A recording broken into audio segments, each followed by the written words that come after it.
All right, Kyle Nedner up here with a guest today, Mike Broughton, the All-Star Director, Indian All-Star Director. The All-Star Game kind of front and center in June always, and pretty good event again this year. It was, we talked, Mike, about the kind of the attendance this year was it's sort of a comeback from the COVID era, and I know you said it was one of the best you've had. I think the best you've had since then.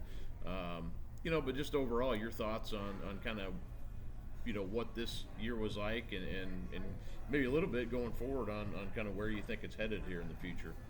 Well, this year was a really good year. The kids, the coaches, they worked really hard. We've gone through COVID year. We had a year we missed. We had a year at Gamebridge initially in 19. Then a couple years at Southport where Pat Mapes and Murph kind of saved the day and helped us get through those years. And now we're back at Gamebridge. The people at Gamebridge are great. The Pacers have been great as far as helping us. And so this crowd was about equal to what it was in 19. And so we've kind of gone through, like you said, the COVID part of it. But we've changed a few things here and there. But I think as far as my helper, Steve Cox, who's my assistant, and Sabrina Williams, and then Tony Pelosi, they do a lot of work for me behind the scenes. They thought it was the best of the 6 years we've done it.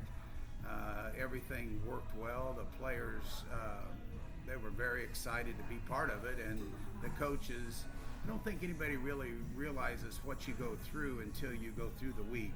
We start on Tuesday, and then Tuesday, Wednesday, Thursday, Friday, and Saturday they're real busy, and then when it's over with, then on Sunday some of them are taking off for college. So it was good.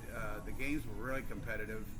At home here we won by 2 and 3, and we hadn't been swept by Kentucky's boys since 1986, and they beat us bad as juniors, and then this year they beat us bad in Lexington when we played, and so to get a win, I thought it was good. I think Flory really showed how good a player he was in that second game on Saturday. And then for the ladies, we hadn't swept since 16, and we were able to get a sweep. We played really well down in Kentucky, won by about 10 or 12, and then we held on for our life in Indiana and won by 2. But I thought the coaches represented Indiana, and that's what it's all about. I want some of the things that are behind the scenes are, these kids play AAU against each other, high school against each other, and they have certain thoughts.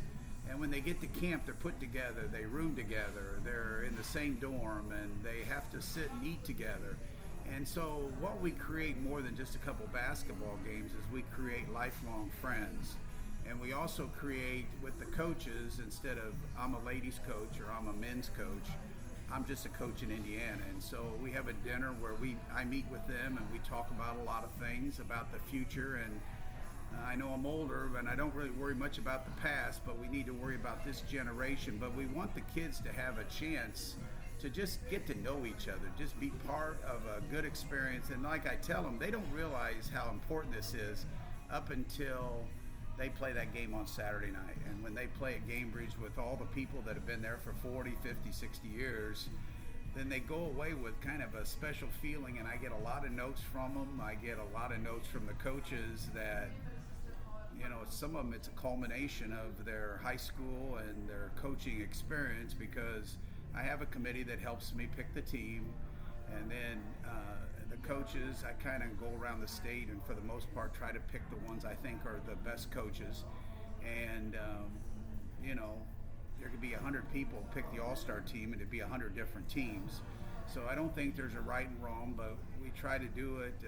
Coach Collier taught me a lot when I was at Nebraska as an assistant, and we try to put together a college team, because if you're near the court on Saturday night at Gamebridge, that wasn't a high school game. That was a physical college game, and it gives them a head start before they go to their college. You have always people thinking like, what's the All-Star Game? What can we do to improve the All-Star Game? People like me may throw stuff out there now and then, and I know other people, and I'm sure you hear a lot of those thoughts, and always a lot of it's on the Kentucky side too, like where are they going to play? What maybe works in this era that or what doesn't work in this era, maybe that worked in the old era, because it used to be a 2-week process. It's just there's not time for that anymore. Some of those things, you hear things about, hey, we should move the game to April. We should, do this or that. You seem to be pretty, the building is right now you have it for that date in June. I know that's kind of the big part of keeping it there. Do you see any of those ideas, I guess, that maybe things could be different? And I'll let you kind of open it up for you to maybe discuss that a little bit too.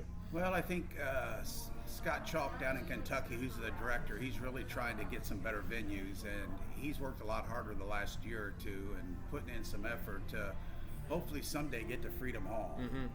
They have to get bigger crowds, of course. Now, on our end, I meet with the Pacers and some of the top people, and people don't realize that we had one young lady graduate on the 5th, play the All-Star game on the 8th, and head to college on the 9th. Yeah. And so the Pacers go out of their way. They have to call the NBA, they have to call the WNBA to set our date. Mm-hmm. And so it's not like a high school venue where you just call the AD and say, hey, you can play. There's a lot of hoops that they have to go through, and without them it couldn't be a game bridge. So I think in the future, the April thing, there are a lot of games in April. I think there's more to the game than just the game, and I think this is this camaraderie and representing Indiana. And what you run into in April is a few things: is the proms, the baseball, the track. You got them graduating, and there's so many different things coming down. Spring breaks, that it would just be hard to get the kids together, and what it would end up being is you just pick 12 guys and you just walk in, draw a couple plays on the board and play. And I think the people of Indiana, they expect more than that. Mm-hmm. So I think there's just so many, and I don't think the crowds would be much bigger. And you talk about crowds, and I mean, everything's different. It's not just the All-Star game. I know they kind of lay it on the All-Star game, but 30 some years ago, I played in front of 30,000 to win the state championship.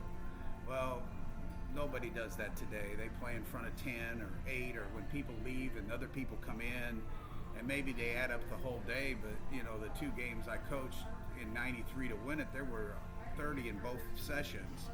And so not only is the All-Star game, but the whole state finals, the whole state experience is different. And I'm not saying it's good or bad, but it is different. And I just think that if you have an IU or a Purdue Mr. Basketball, the crowd shoots up by 1,000 to 1,500 people. And it's just, people want to follow that.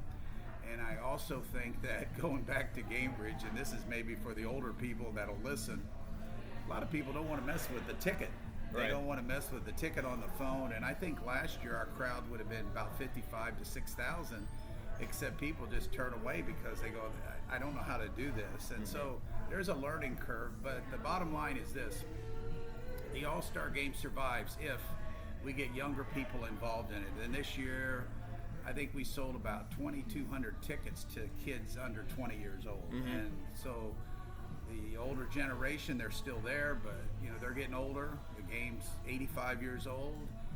And I think it's just up to the future coaches, our Indiana high school coaches, and the IBCA, which does a great job, Marty Johnson and all involved, if the importance of keeping it alive. And so I guess on down the road, it's not really anybody's game. It's not my game, but as we pass it on to the next generation, we hope we have one.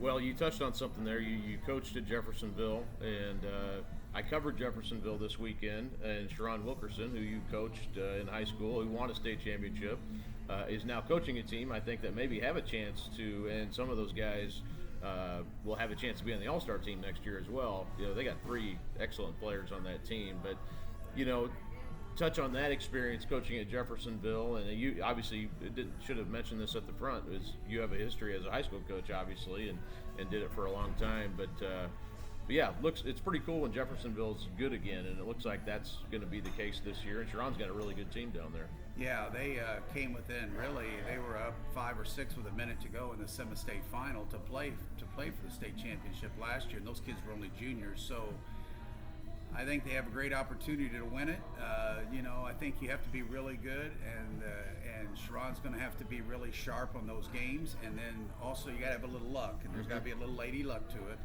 And so, in the 90s, we won the most games in Indiana. We were 210-39, and the more you win, the more you believe you can win again. And so he's got a good team, and I wish him the best, but there'll be some people nipping at his tail because these summer things are great because you find out where you're at, but then you also know there's people lurking that'll can scout you for a week and can figure out your weaknesses. And I always thought in the one class system, there was 61 of us that won the state, and I'm sure not saying that I was one of the smartest 61 over a 100-year period, but you have to be sharp on those games, especially that second game in the semi-state. When everybody's tired, you have to be sharp to make the calls and to do what you have to do to win. And there's a lot of great coaches in the state that never won it, and it was special then, but it's going to be special now if they win. Yeah. So, whoever wins, Fisher last year really played well, I thought, through the tournament, and they were the champions in the 4A. And I'll probably have them ranked number one again, but Jeffersonville, I think, is right there. Should be a great year. This senior class is really, really good. You'll have a hard time picking the 13 this time around. It's going to be a good group. But I wanted to talk to you. We were talking about before I started airing this a little bit. Is that the transfer rules kind of become something alive. I've heard a lot of people ask about, hey, when's this one-time transfer? Like, what's the deal on that? Or can it happen? Will it happen? You've had some insight into the IHSAA, being part of that as well.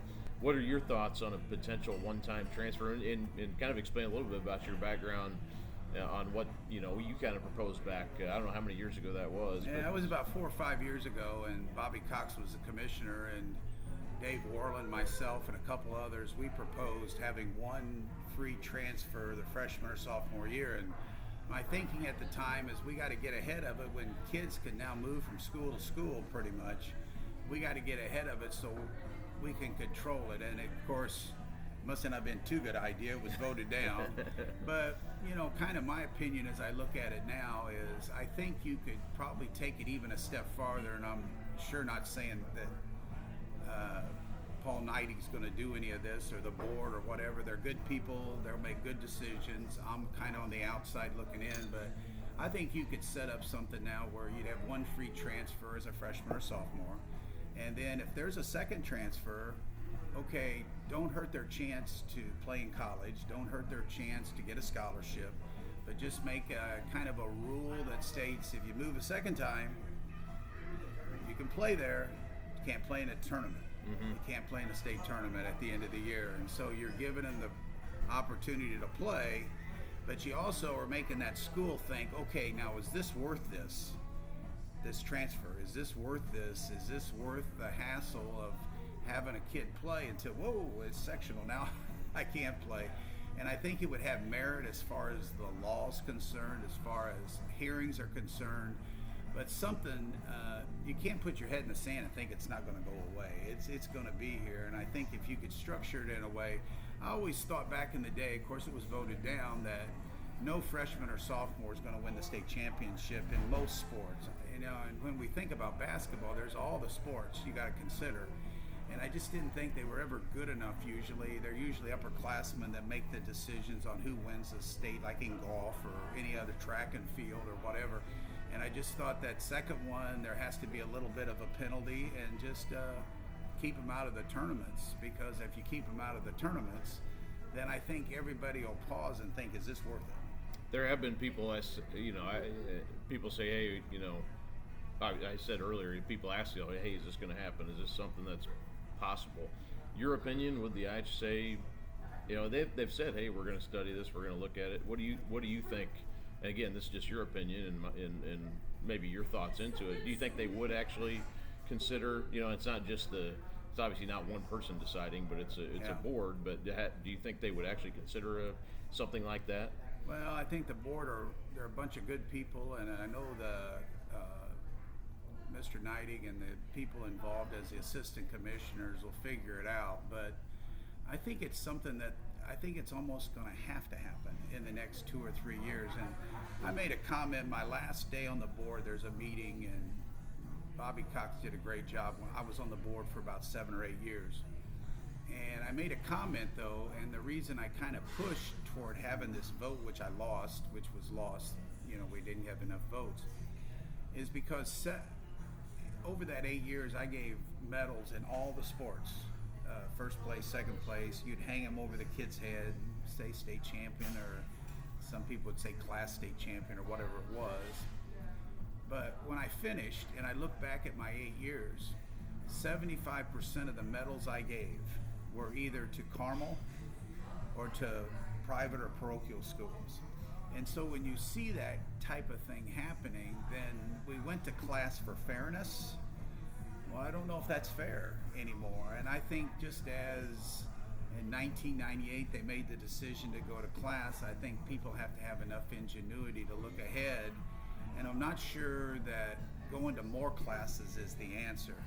There's an answer there, but I think if you make it 5 or 6 classes, you dilute it, because no one can remember who won whatever in whatever sport. And again, that's not basketball. But I think over the next, this is only a guess. I don't know anything what people are thinking up there, but I would say in the next 2 to 3 years, it's going to be mandated one way or the other. There'll have to be some changes, because it's just becoming.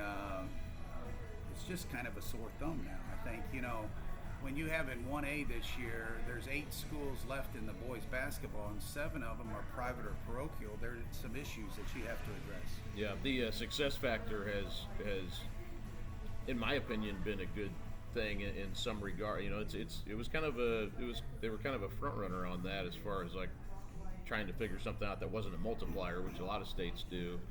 And especially in football, I think it's actually been a good thing. But yeah, this year, and I don't know if that's, I'd have to look at the numbers of percentages over across all sports, but it does seem like obviously the parochial schools. I always thought when they went to class, it's going to be hard to go from 4 to less classes, which they looked at a few years ago.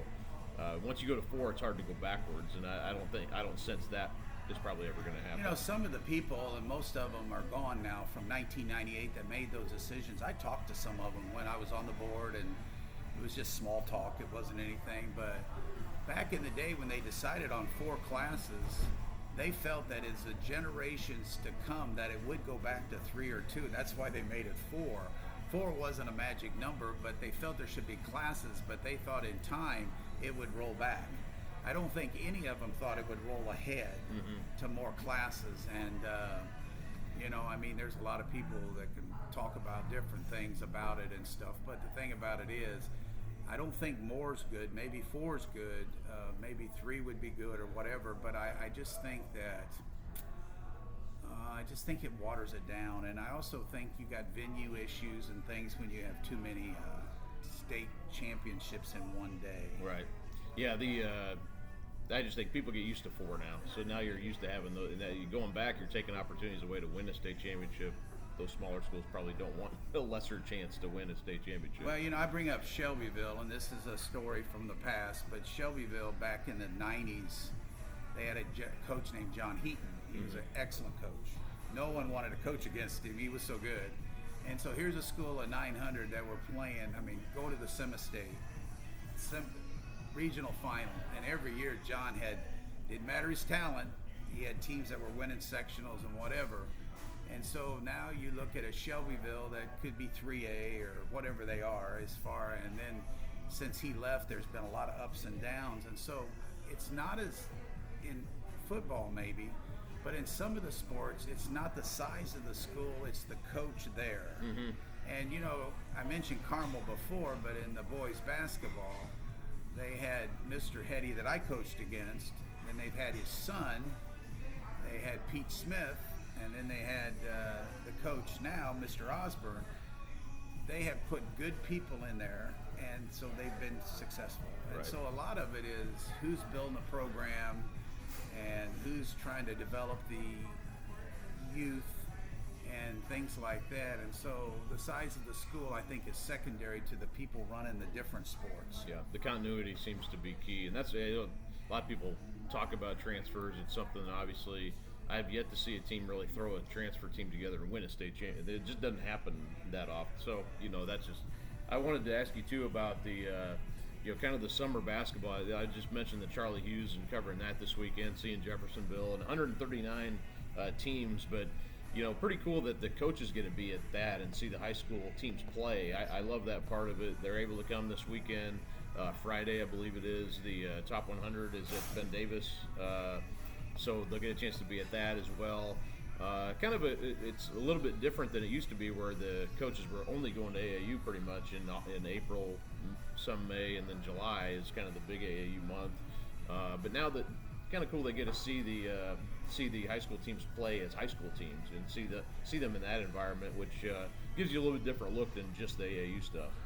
Well, I think it's great for the kids to be seen across the state by the colleges. I mean, that's number one. But I think right now we're in a state where I think the coaches need to reevaluate a little bit of what they're trying to do in June, because you can have overkill. And I bring back when I was with Coach Collier at Nebraska, he sent me to Europe. And so here I'm in a split Croatia, and they're bringing in the best 16 to 18-year-old players in the country. But there was I wasn't the only one there. There was 20 or 30 college guys. We go in this gym that doesn't even have running water. And I watched an hour and a half practice with a guy that was one of their top guys in that level in the country. And the sizes were from 6'4" to 7'1" or whatever. And there might have been 25 guys. And I watched a practice that for the first hour and 20 minutes out of 2 hours, nobody dribbled. They worked on passing, bounce passing, even against presses. And I thought then, and that was a few years back, that someday the NBA and the colleges, the foreign kids, are going to take advantage of this, because we are spending too much time playing games. We're spending too much time having coaches try to get a college job because some kid is playing on that team, instead of actually teaching them how to play.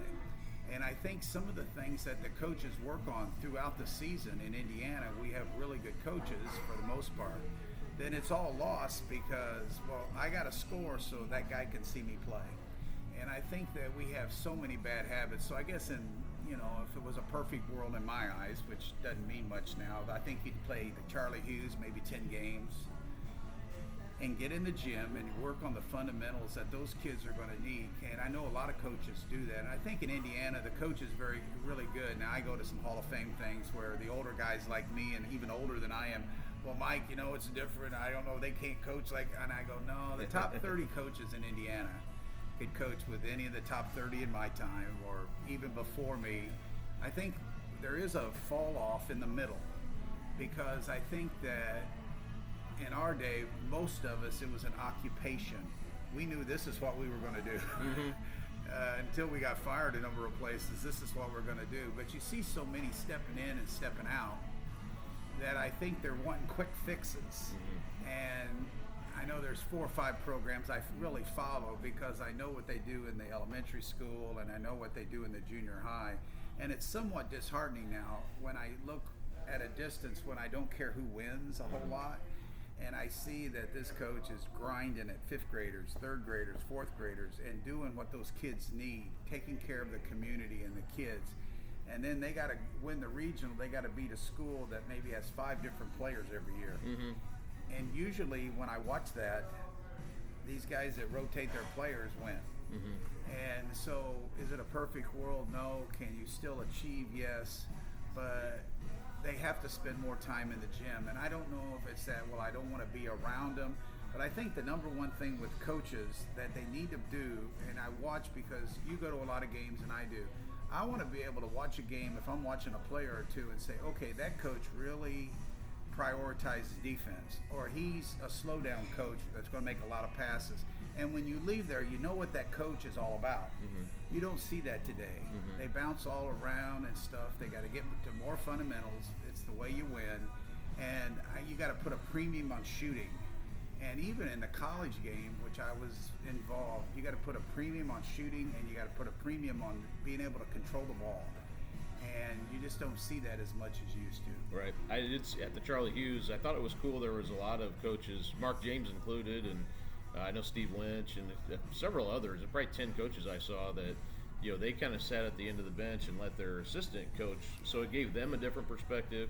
And it also kind of gives that assistant a little bit of like, here's your chance to kind of run the huddles, run the subs, kind of, giving them a little bit of opportunity. So I thought that was cool from that standpoint. And maybe those guys just, maybe they needed a break or whatever too from their kids. But I thought that was a neat thing that there was probably 10 to 12 coaches I saw that did that this weekend. Well, Virgil Sweet died. He was a close friend of mine forever. He's the one that founded the IHSAA, and I was 21, 22 years old, and I won some game that was important. He called me on the phone. Well, I knew him a little bit, but not like that. He goes, Mike, breakfast tomorrow. Well, when Virgil at the time said that, you just went to breakfast the next day, and he wrote down on a piece of paper that I still have. He said, Mike, here's what I think you ought to do, and here's the mistakes I made.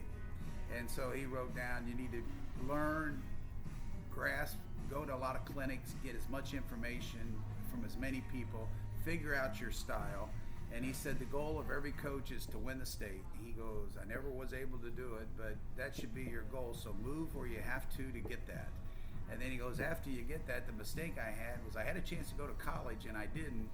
Well, I probably knew 20% of what I know today when I was a high school coach winning the state. And when I was with Coach Collier at Butler, I learned most of the other 80%.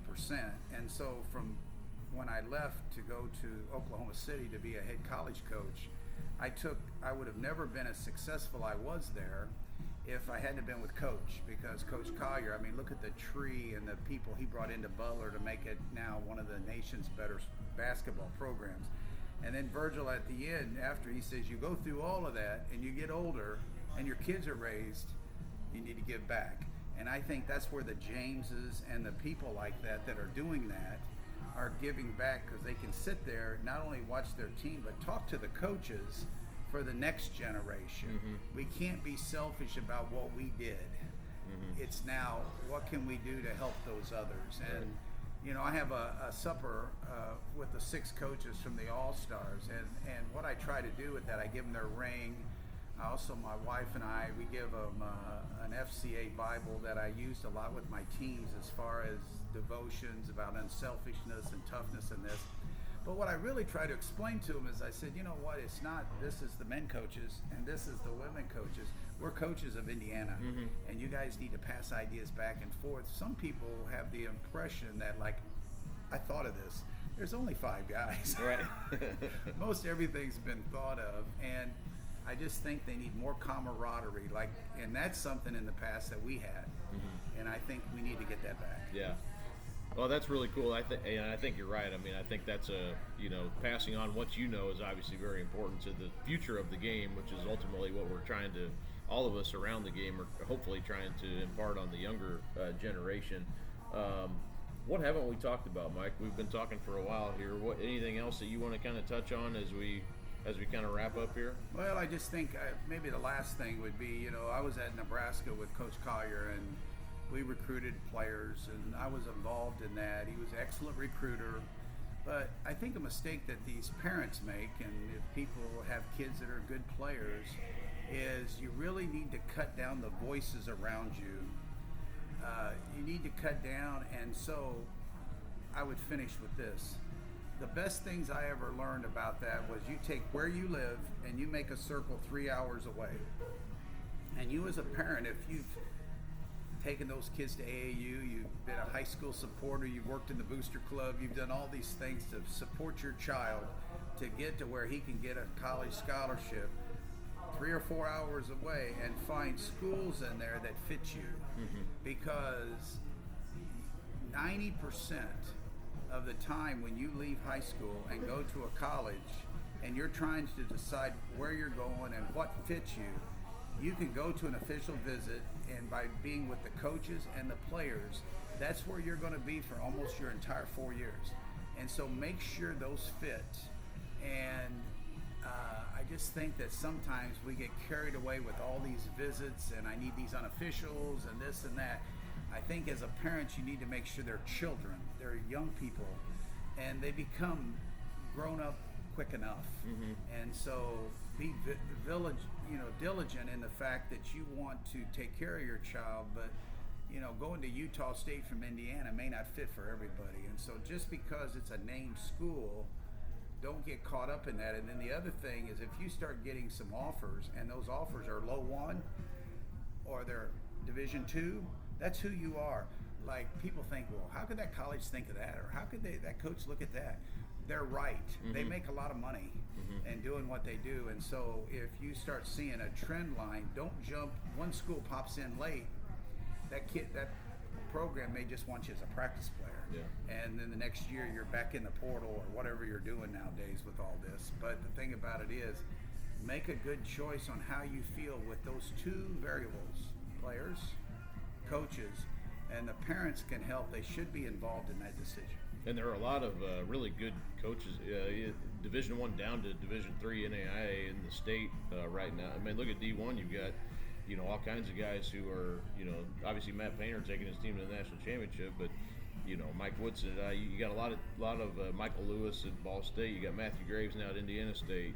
Paul Crisaro at IUPUI. Just a lot of coaches that are pretty embedded into the fabric of the state. Scott Hetty at UIndy now, so I could go on and on down the list. But yeah, I saw a lot of those guys out, obviously recruiting the state this weekend, and I'm sure we'll be at the top 100 as well. So, but yeah, just a lot of really good coaches in the. Talk about that radius. There's a lot just in the state alone. Right, and they should realize that this is a hotbed of basketball. Indiana, Illinois, Michigan, Kentucky, Ohio. There's a lot of good coaches.